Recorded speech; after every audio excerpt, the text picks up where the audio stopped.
Bismillahirrahmanirrahim. Bismillahirrahmanirrahim. Assalamualaikum warahmatullahi wabarakatuh. Kayaknya lebih nyaman kalau Ustaz berdiri kayaknya. Berdiri Ustaz bawa aja mic. Gak apa-apa duduk Berdiri ya. Ustaz. Duduk aja karena semua duduk. Ibu-ibu, apakah saya berdiri atau duduk? Berdiri. Kalau laki-laki kan memang senangnya berdiri, Bu. Kalau dia duduk nanti tidak bagus. Jadi saya berdiri atau duduk? Berdiri. Tapi saya butuh mic yang Ini Ustaz. mobile. Ini bisa dilepas. Bisa dilepas kok. Bisa lepas. Tarik ke depan saja Ustaz. Baik. Bismillahirrahmanirrahim. Alhamdulillahirabbil alamin. Wassalatu wassalamu ala Rasulillah wa ala alihi washabbihi wa baraka wa sallam. Amma ba'd. Yang saya hormati Ibu Penasehat sekaligus Ibu Ketua Badan Kontak Majelis Taklim Provinsi Kota. Yang saya hormati ada Ibu kita, Ibu Ratna Wibowo. Beliau ini adalah istri dari Kepala Seksi Koren di Koren Seksi saya dikenal Ibu. Karena kalau pemimpinan pasti saya baca doa di sana. Ya. Ibu-ibu, para ketua DKMP Kota, distrik maupun para penasehat yang tidak bisa saya sebutkan namanya satu persatu. Ada juga para undangan yang hadir. Kalau ada ibu berniat dari semalam atau sejak dibuatnya ini undangan dengan tujuan bertemu, bersilaturahmi, bayangkan ini dari 5 distrik itu, mungkin dari Jayapura sudah kenal saya, dari Jayapura Utara, Masjid Raya sudah kenal, tapi di Muara Tani saya belum terkenal. Nah dengan ketemu di sini, ini yang disebut dengan silaturahmi atau silaturahmi? Silaturahmi, bukan silaturahmi. Kalau silaturahmi itu mempertemukan jenis yang berbeda, itu silaturahmi. Yang disebut adalah silaturahmi, memperkuat hubungan kasih sayang sesama kita. Kalau silaturahmi mempertemukan jenis yang berbeda, minta maaf jenisnya tidak ada, sudah tahu lah. Itu namanya. Jadi kalau nanti ketemu bapaknya, Pak saya mau silaturahmi, tidak apa-apa, itu boleh. Atau bapaknya kamu, ayo kita silaturahmi, itu boleh. Bahasa silaturahmi karena mempertemukan yang berbeda. Tapi kalau bertemu begini namanya silaturahmi. Nah itu ilmu satu. Nah, ibunda yang saya muliakan, selalu kalau kita bertemu begini, Nabi pernah berpesan. Yang kita contoh itu bukan ustaz, tapi Nabi.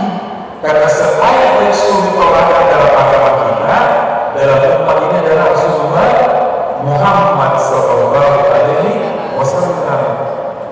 Apa kata Nabi? Begitu beliau bertemu dengan majelisnya, dengan jamaahnya, jamaah itu mengangkat tangan semua. Ini mungkin tidak pernah dilakukan di majelis taklim kita, jadi saya ilmukan dulu. Mereka semua jamaah itu mengangkat tangan, ya Rasulullah, ya Muhammad, berikanlah kepada kami, kepada jamaah kami nasihat. Jadi selalu yang diminta nasihat dulu, bukan yang diminta kuenya atau air atau apanya atau apa, yang diminta nasihatnya dulu. Ibu mau nggak nasihat ini? Mau nggak? Nah, kata Nabi, apa yang kalian butuhkan dari nasihatku? Maka semua jemaah berkata, ya Rasulullah, nasihatlah kami supaya kami ini senantiasa patuh dan taat serta istiqomah dalam beribadah kepada Allah. Lalu Nabi menyampaikan nasihatnya,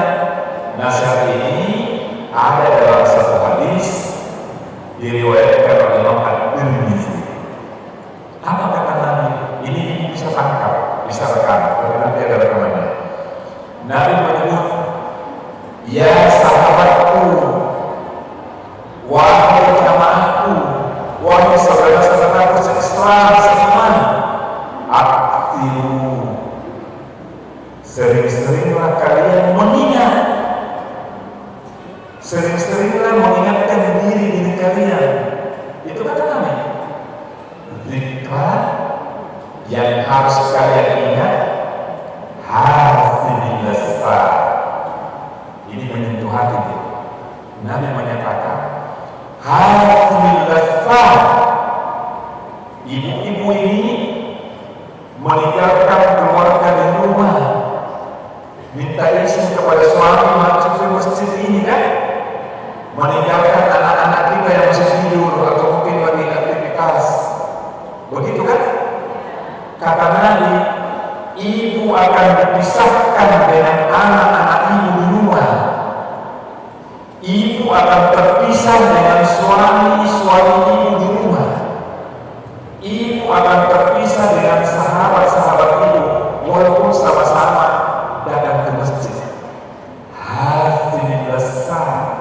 Bayangkan ini, Nabi mengatakan ada yang memutuskan itu semua. Nasihatnya cukup dalam. Apa yang memutuskan itu? Yakni al-maut. Tidak ada yang lain. Ibu mau sebagai ketua DPRD, mau sebagai penasehat, mau sebagai istri pejabat, mau ustaz, ustazah, siapapun kalian, sampai Nabi dan Rasul pun dikenal dengan hadis ini. Karena Nabi ini menyampaikan, seringlah kalian mengingat, dan yang paling bagus, paling baik untuk kalian ingat itu adalah ada pemutus kelezatan, ada pemutus kenikmatan. Ibu akan diputuskan dengan suami, ibu akan diputuskan dengan anak-anaknya ibu, ibu diputus dengan sahabat-sahabatnya ibu, terputus itu. Dan pemutus itu hanya satu, yaitu al-maut, kematian. Kita simpulkan yang pertama, kematian itu ibu tidak bisa dimakan, terputus kan? Ibu tidak bisa minum, diimpus pun tidak bisa masuk kalau sakit.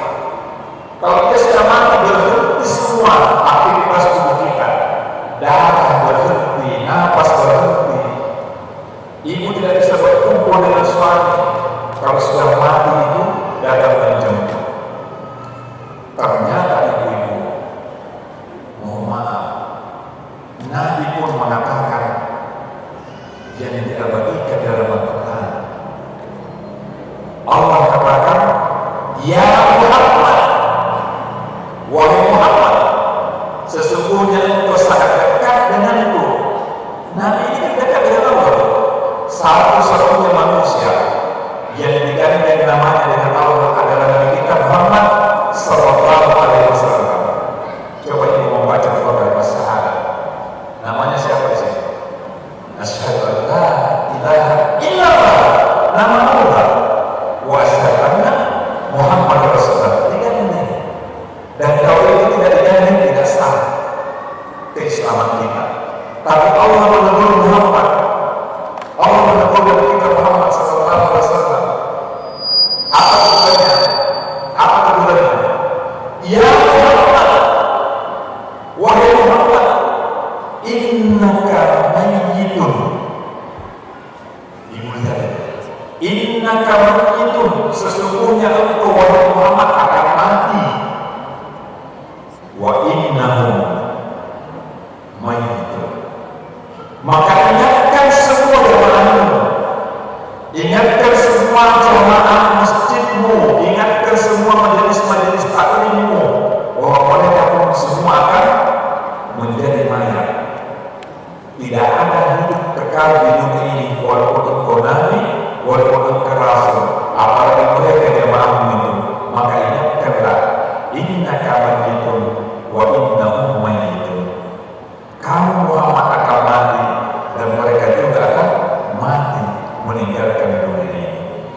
Ibu, pesan pertama ini menjadi nasihat kita. Sebanyak apapun harta kita, jabatan apapun yang kita pegang setinggi-tingginya, anak-anak yang cerdas, yang cantik, yang ganteng-ganteng, suami yang setia, dan semuanya ada sama kita, itu semua diputuskan oleh Allah pada waktu yang ditentukan Allah. Dipisah kita satu sama lain karena ditutup dengan satu ayat, kullu nafsin dha'iqatul maut. Setiap yang bernyawa pasti akan mengalami sakaratul maut.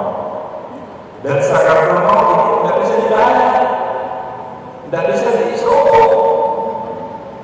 Ibu tidak bisa negosiasi. Sakaratul maut itu satu-satunya malaikat yang tidak bisa melihat, tidak bisa disobek, tidak bisa negosiasikan. Karena Allah sendiri menyebut dalam ayat Al-Quran, "Saja ajaluhum la yastakhiruna sa'a wa la yastakbimun." Kalau ajal kematiannya orang itu datang, sudah menjemput, maka tidak ada satupun di antara manusia itu yang mampu mengatakan, akhirkan dulu, saya mau bersedekah, saya mau sholat, saya mau ngaji, mau sekali. Tidak ada. Ibu, sepertinya saya harus membayar ya. Sepertinya saya harus membayar ya, supaya dia bercerita ya. Ini saya harus menggunakan metode yang mengajar. Jadi saya harus membayar. Begitu ya? Ya, supaya dia bermain. Mudah-mudahan mainnya tidak rusak.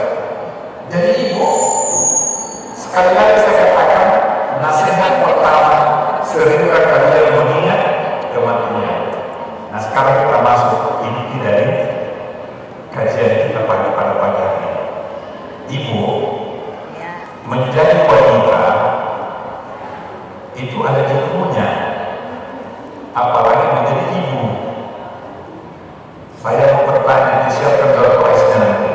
Yang pertama menjawab, bagaimana cara ibu membawa keluarga ibu ke dalam surga? Saya kasih mati mic ya, biar Pak Ustadz bisa mobile. Kira-kira bagaimana? Bagaimana cara ibu supaya keluarga ibu itu, suami ibu bisa ikut ibu masuk ke dalam surga?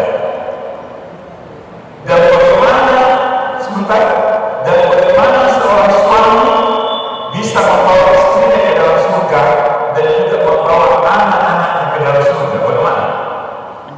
Ibu, silakan benar. Kalau namanya dilihat. Bagaimana? Ya. Jadi yang menentukan, ya, ibu silakan jawab dulu nanti yang lain. Terima kasih. Seorang istri akan membawa suaminya ke surga manakala istrinya menjadi istri yang solihah. Masya Allah, tabarakallah. Seorang suami akan membawa istrinya dan anak-anaknya ke surga manakala Sama nggak ketika dia kerjakan segala perintah dan menjalankan anak? Mungkin sama, tapi kondisinya beda. Perhatikan ibunya. Kalau keluarga itu mau membawa keluarganya ikut serta ke dalam surga, kan ada dua keluarga itu, suami dan istri. Seorang suami bisa membawa istrinya, membawa keluarganya masuk ke dalam surga itu dengan ilmunya, dengan ilmu yang dia miliki. Paham ya? Sedangkan seorang istri bisa membawa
perang mati-matian.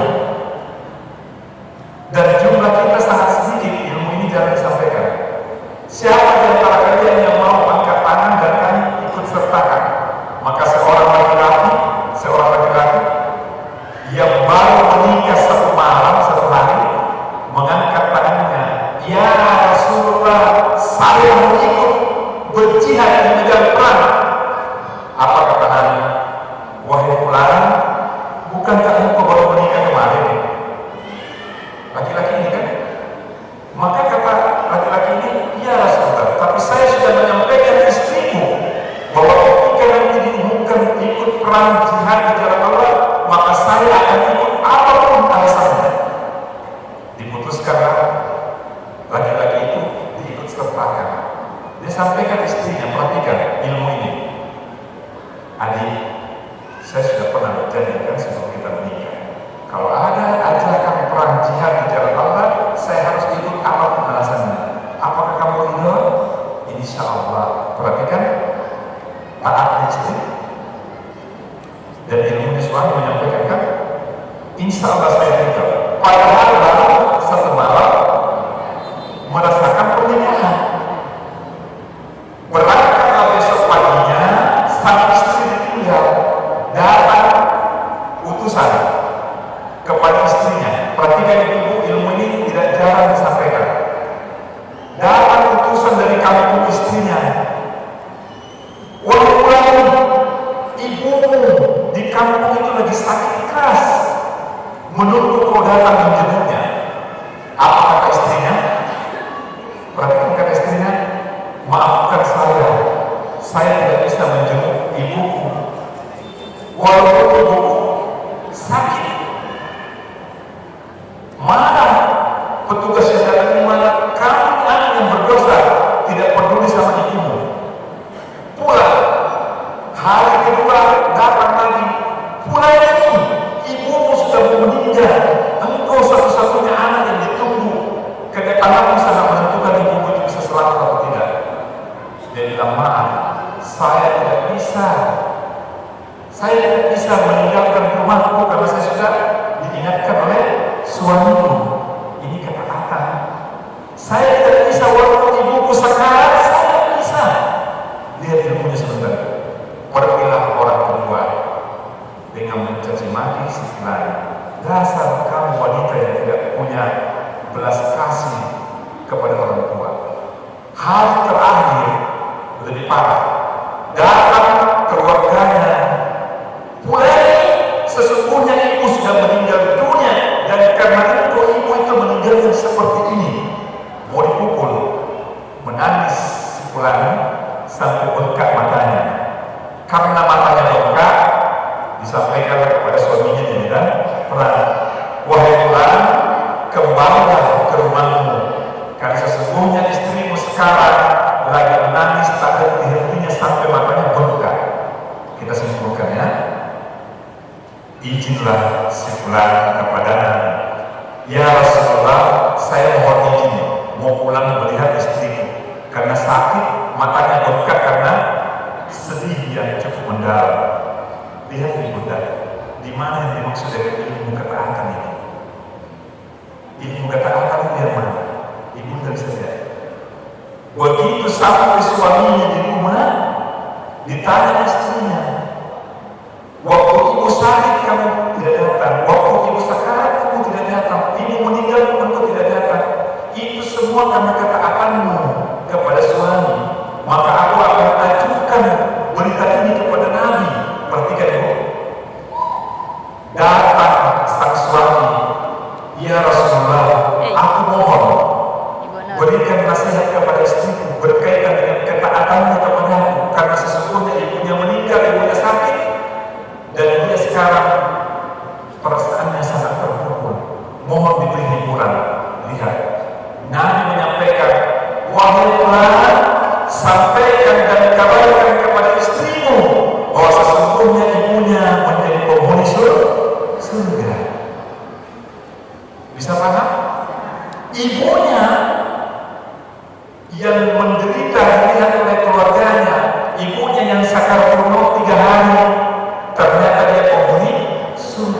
pertanyaan Bu, perhatikan.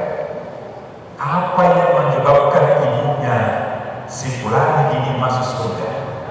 Karena ketaatan istri kepada suaminya. Jadi jawab kalau supaya dapat hadiah, gitu kan? Apa kira-kira? Karena ketaatan istri. Karena ketaatan seorang istri kepada suaminya berdampak pada orang tuanya, berdampak pada keluarganya. Itulah yang disebut dengan surga menanti kita. Bayangkan ini, ketaatan seorang istri kepada suaminya, anaknya masuk surga, suaminya masuk surga, keluarganya juga masuk surga. Masya Allah. Kalau suami bisa membawa istrinya, bisa membawa keluarganya ke dalam surga dengan apanya tadi? Ilmunya. Perhatikan, ilmunya. Ibu boleh kasih orang perempuan berjoget menjalani di atas panggung? Kalau di hadapan suaminya boleh nggak? Boleh. Lalu suaminya mengatakan, istriku, silakan kamu joget di hadapanku telanjang bulan. Silakan kamu pakai semua perhiasan di hadapanku seberat apapun. Silakan. Boleh? Karena suaminya paham, dia terapkan ilmu itu pada istrinya. Istrinya tidak berjoget di hadapan umum, tapi dia berjoget di hadapan suaminya. Semua tanpa usaha. Ya apa? Malah senang suami. Senang sekali. Kalau ibu kasih tahu begini, Pak, Bapak masuk kamar bisa mau joget. Jadi ibu silakan, Pak, saya mau joget sebentar ya. Ya, ya, saya mau joget sebentar ya Bu ya. Bapak bisa joget. Pastikan ya Bapak. Gimana pada majelis taklim? Saya ustaznya, kemudian. Jadi ibu berdandan yang baik, jangan pakai jilbab yang bagus, apalagi jilbab sakaratul maut. Ya. Pokoknya tanpa busana, pakai harum-haruman. Ada suaminya Pak, ya. Silahkan putar lagu apapun. Nggak masalah. Ilmu itu yang haram menjadi halal. Bisa paham? Bisa paham? Ilmu itu yang halal bisa menjadi halal, yang haram bisa menjadi halal. Ibu kalau buka baju, dia dapatkan semuanya halal atau haram? Halal. Tapi dia dapat suami halal. Karena suaminya paham ilmu, dia terapkan sama istrinya, itu tidak masalah. Mana menjadi pahala bagi istri. Masya Allah. Dengan ilmu suaminya, perhatikan. Suaminya waktu ijab kabul, tapi ini saya tidak tahu apakah sudah ada sekarang atau tidak. Biasanya saya kasih nikah orang, saya kasih tahu suaminya apa masalah nanti setelah ijab kabul. Kalau ada pernah lihat saya kasih nikah pasti tahu. Ibunda, kalau saya menikahkan seseorang, saya bertanya, apa yang harus kamu sampaikan untuk istrimu sebentar sebelum masuk ke dalam kamar? Ayo, ibu tahu tak? Karena kita orang Bugis itu pegang ininya. Kan begitu Bu? Ada yang Bugis di sini? Orang Bugis itu kan di dalam pintu Bunda. Jadi masukkan di kamar, bawa pintu kita dokter setengah mangkok, nanti dia dekal atau begini, disuruh dulu. Sampai di dalam seorang laki-laki pertama kali menyentuh istrinya atau menyampaikan ilmu kepada istrinya. Bukan menyentuh, tapi menyampaikan ilmu dulu kepada istrinya. Apa sebabnya Bunda? Ini cara surga ini. Kita akan bersama-sama hidup dalam keluarga dengan wanita ini. Maka ada cuma satu Tuhan yang masukkan dalam surga. Ilmu dulu dong. Karena kalau mau sholat ilmu dulu, mau pengajian begini ilmu dulu, mau pakai ini ilmu dulu, mau makan ilmu dulu. Ilmu itu dasarnya semua. Ilmu itu Bu, dasarnya, pondasinya semua amalan. Begitu ya? Nah, kalau seorang suami yang paham agama, dia paham agama, pertama-tama dia sampaikan istriku, wahai istriku, Allah menitipkanmu kepadaku, mendampingi hidupku, maka jadilah engkau sebagai istri yang soleha. Semoga keluarga kita menjadi keluarga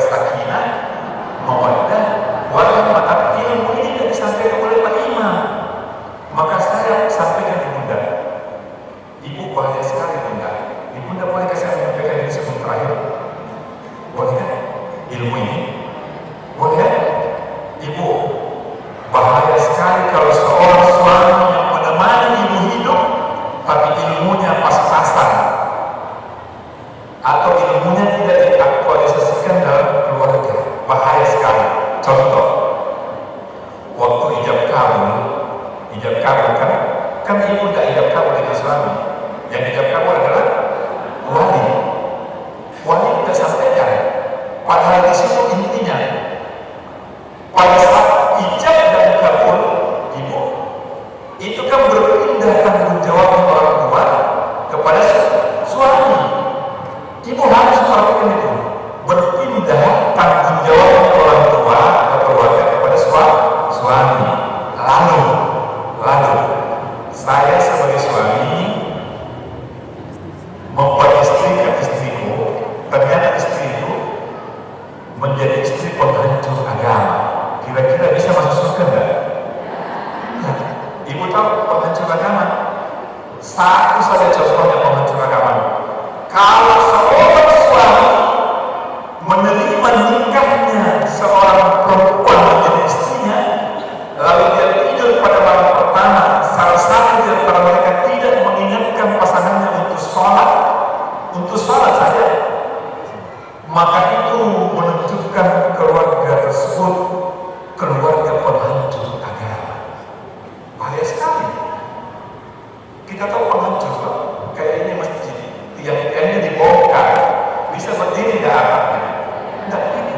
Nah kata Nabi, seorang suami hidup dengan istrinya, tapi selama hidupnya istrinya tidak pernah menyampaikan dan mengingatkan suaminya untuk jaga salatnya saja, maka sungguh istri tersebut telah menikah dengan seorang laki-laki penghancur agama.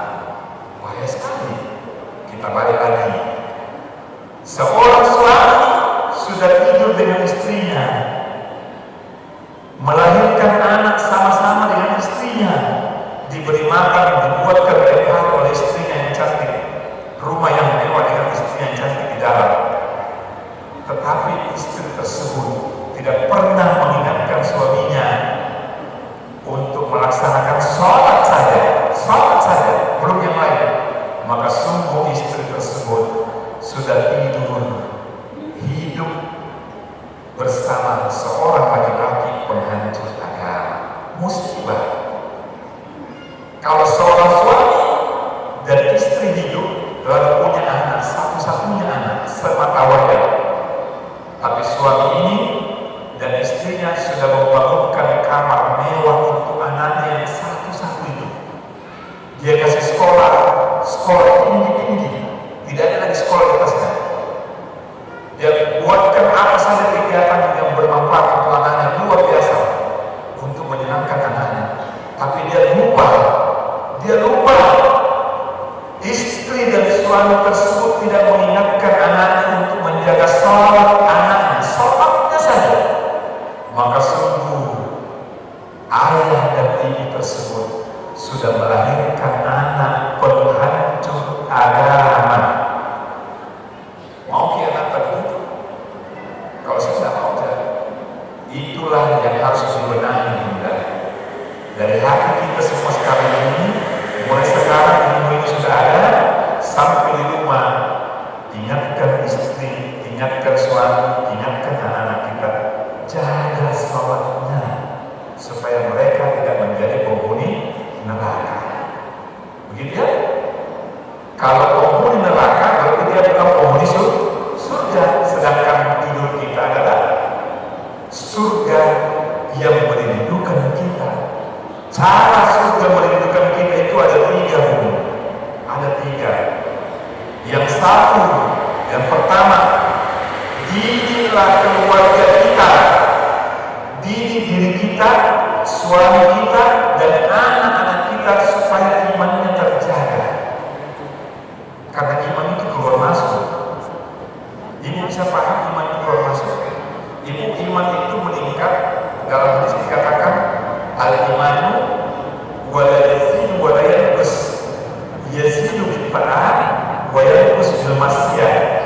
Iman itu bisa keluar masuk dalam diri seseorang, meningkat dengan ketaatan dan menurun dengan kemaksiatan, hilang dengan kesyirikan. Inilah letaknya. Kalau mau masuk surga bersama istri, suami, dan anak-anak, imannya dulu dibentuk. Jangan sampai berbuat syirik. Jangan sampai dia pergi minta-minta di tempat yang keramat. Karena kalau itu dia lakukan, imannya rusak, gagal masuk ke dalam surga. Begitu ya? Siapa yang mengatakan? Allah. Silakan dicatat. Dalam Al-Quran Ibunda ada satu ayat. Dalam Al-Quran itu ada satu ayat Ibunda. Mohon izin. Ayat itu mengatakan dialog antara penghuni surga dan penghuni neraka. Ayat ini dan kita ambil menjadi ilmu pada siang ini untuk bekal kita. Kita mau pulang. Penghuni surga berdialog dengan penghuni neraka. Ibu pernah lihat? Tapi ibu yakin karena ini ayat, bukan ustaz yang menyampaikan. Ayat itu mengatakan begini. Quran surat Al-Mudaththir 42-43. Ini bisa cari. A'udzubillahi minasyaitonir rajim. Bismillahirrahmanirrahim. Waktu itu Nabi Isra wal Mi'raj.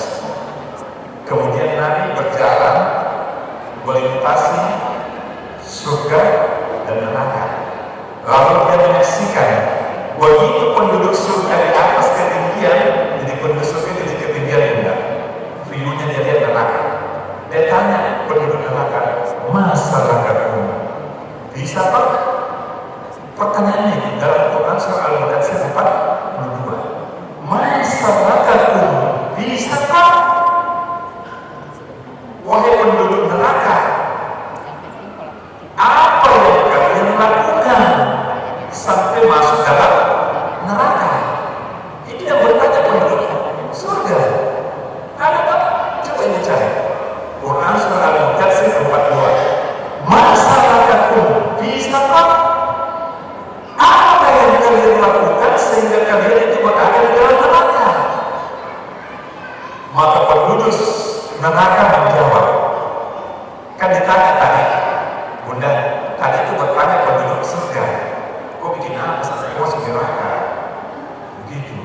Nah dia jawab, aduh kawan, saya ini masuk neraka gara-gara qalu lam naku minal musallin. Saya ini, kami ini masuk ke dalam neraka lantaran kami beriman kepada Tuhan, tapi kami tidak sholat. Itu jawabannya. Kami tinggal dekat dengan masjid, berkawan dengan orang-orang Islam, tapi kami tidak sholat. Kami tinggalkan sholat itu sampai kami berada di neraka. Berarti jawabannya di neraka, lawannya adalah surga. Kalau mau masuk ke dalam surga, ilmu pertama buatlah keluarga kita betul-betul menjaga imannya. Yang kedua, jangan sampai keluarga kita itu meninggalkan sholat, karena kalau dia sudah meninggalkan sholatnya pasti terancam tempatnya di neraka, tidak lagi di dalam surga. Waliyahsbillah. Yang terakhir, kalau mau menjadi penghuni surga, persyaratan dunia dan persyaratan akhirat harus dikuasai. Di dunia yang mulia beramal soleh. Seluruh kegiatan amal soleh itu dikerjakannya di dunia, sedangkan pahalanya didapat di akhirat. Nah ibunda ini kan beramal soleh, bertemu itu amal soleh, silaturahmi itu amal soleh, bersedekah amal soleh. Semua yang dilakukan bersifat ibadah itu amal-amal soleh. Dampaknya adalah pahala yang membawa kita ke dalam surga. Tetapi satu-satunya amal soleh yang menggiring ibu, menggiring suami, menggiring anak-anak dari keluarga ke dalam surga itu apa? Siapa yang tahu?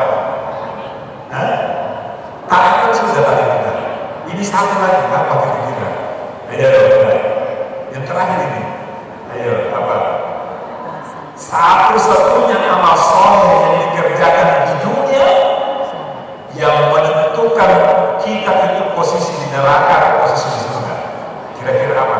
Sholat. Sholat kan sudah tadi. Puasa Ramadan. Angkat tangan dong.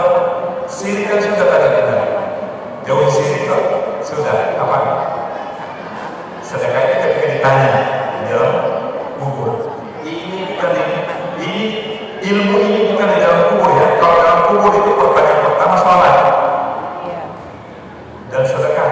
Ini seluruhnya belum bisa masuk doa, tapi apa namanya cabangnya dulu. Kira-kira apa ayo? Penutup ini? Bukan. Belum. Ibu ada yang bisa jawab? Bunda? Ya.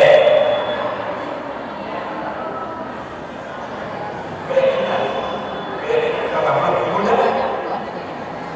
Ilmu yang bermanfaat. Bunda? Soleh dan salehah? Belum.